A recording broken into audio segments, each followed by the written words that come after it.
Good morning, students. I am Devraj Sharma, and now I start the next content of class 11 English lesson 1, 3 questions. So let's start.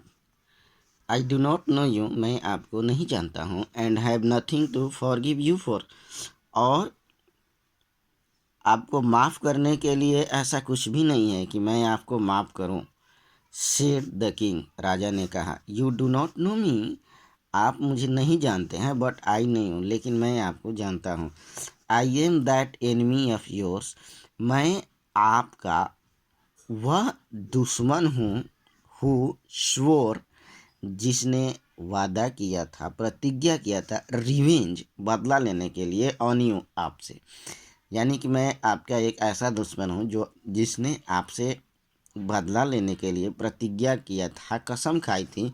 Because you put my brother to death, क्योंकि आपने मेरे भाई को मौत के घाट उतारा था, उसे मृत्यु दंड दिया था या मौत की सज़ा दी थी. एंड सीज माई प्रॉपर्टी, और मेरी पूरी संपत्ति को जब्त कर लिया था. यार स्टूडेंट, सीज मीन्स होता है जब्त करना. पुट टू डेथ मतलब होता है किसी को मौत की सज़ा देना या मृत्यु दंड देना या मौत के घाट उतार देना. श्योर मीन्स होता है वादा करना.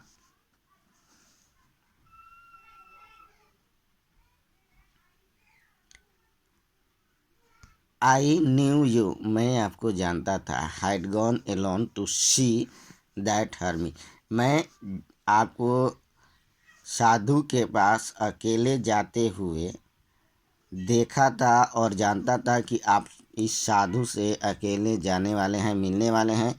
आई made up my mind to kill you, मैंने अपना मन, मेड अप माई मन, माइंड का मतलब होता है पूरी तरीके से मन बना लेना. यानी कि I made up my mind to kill you on your way home, और मैंने अपना ये पूरा मन बना लिया था कि जब आप यहाँ से अपने घर को लौटेंगे तो उसी दौरान मैं आपको जान से मार दूंगा. बट द डे पास्ट, लेकिन दिन बीत गया. And you did not return, लेकिन आप नहीं लौटे. So I left my hiding place, इसलिए मैंने अपना छिपने के स्थान को छोड़ दिया. हाइडिंग प्लेस मतलब होता है गुप्त स्थान. And I came upon your bodyguard, और फिर मैं आपके अंगरक्षकों के तरफ आ गया, अंगरक्षकों के पास आ गया.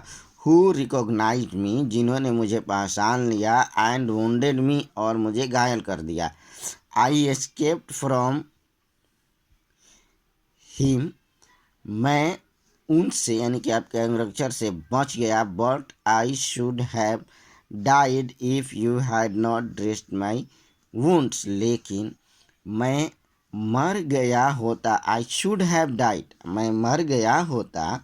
If you had not dressed my wounds, यदि अगर आपने मेरे घावों को मरहम पट्टी नहीं की थी. I wish to kill you and you have saved my life, मैंने पूरी तरीके से मन बना लिया था कि आपको मार दूंगा. मेरी इच्छा थी कि मैं आपको मार दूं. But you have saved my life, लेकिन आपने तो मेरा जीवन बचा लिया, मुझको जीवन दान दिया है. नाउ इफ़ आई लाइव, और इफ़ आई लिव, यदि अब मैं जीवित हूँ. I will serve you as your most faithful servant, अब जब मैं जीवित हूँ तो मैं आपका सबसे विश्वासी नौकर के तौर पर सेवा करूँगा. And I will order my son to do the same, और मैं अपने बेटे को भी यही आदेश दूंगा कि वो भी मेरी तरह आपकी सेवा करे. फॉरगिव मी, कृपया आप मुझे क्षमा कर दे, क्षमा दान दें. The king was very happy to have made peace with his enemy so easily, राजा जो थे वो बड़े ही प्रसन्न थे, खुश थे, क्योंकि उन्होंने इतनी आसानी से अपने एक दुश्मन के साथ शांति बना लिया था, शांति समझौता कर लिया था. And have to won him over as a friend, और यही नहीं, उन्होंने शांति बनाए नहीं बल्कि अपने दुश्मन को अपने दोस्त के तरह तौर पर जीत भी लिया था। एक उनका जानी दुश्मन जो उनके जान मारना चाहता था और वो अब उनका सबसे विश्वासी दोस्त बन गया। This is the most important line of this whole text, that when king realized that he made his enemy as his own friends, and his enemy was eagerly ready to serve him. So this is a great change, and I can say that this is the great incident of these lessons. And this incident taught us a lot and gives a lot of moral lessons, that whatever happens, if we help our enemies, then we can gain our enemies as our friends. So students, always develop the kind nature in your mind, heart and soul. He not only forgave him, राजा जी ने उनको सिर्फ क्षमा ही नहीं किया, but said he would send his servants and his own doctor to look after him. अब देखिए, ये भी बहुत ही इतनी अजीब है, बड़ी अच्छी घटना घटी यहाँ पर। उन्होंने उस आदमी को सिर्फ क्षमा ही नहीं किया, बल्कि उन्होंने ये कहा कि मैं आप तुम्हारे पास अपने नौकरों को और अपने डॉक्टरों को भेजूंगा जो कि तुम्हारा ध्यान रखेंगे। And he promise to give back the man his property, और उन्होंने उसके साथ ये भी प्रॉमिस किया, वादा किया कि वो उसकी संपत्ति को उसे वापस दे देंगे। So this was a really great incident, and I can say that is a great moment in the attitude of the both the person, in the attitude of the king and in the attitude of the enemy. Both get their property. The king have got his true friends, and the enemy has got his property. So this is we can say that this is a win-win situation for the both sides. Leaving the wounded man, the king went out of the hut and looked round for the hermit.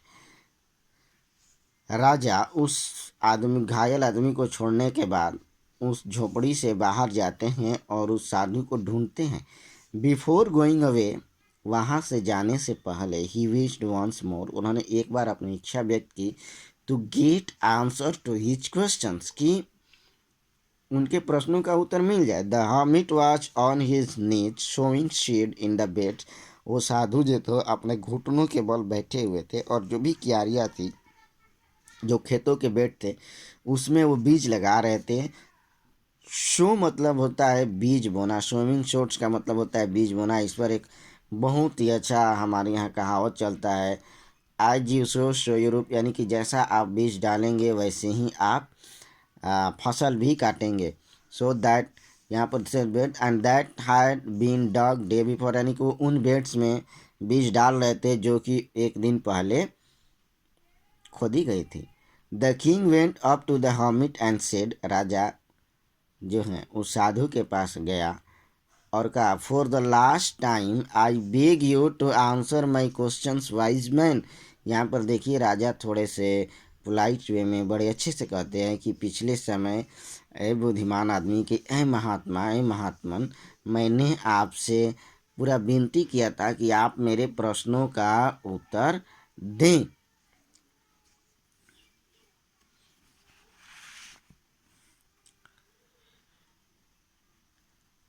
You have already been answered, आपको तो पहले ही जवाब मिल गया है। Said the hermit, साधु ने कहा। Still bending to the ground, अभी भी वो जमीन पर झुके हुए थे। And looking up at the king's as he stood before him, और वो उस राजा को देख रहे थे जो कि उनके सामने खड़ा हुआ। So students, I am going to last this lesson here, and I will continue your lessons in your next videos. Thank you. Have a nice day.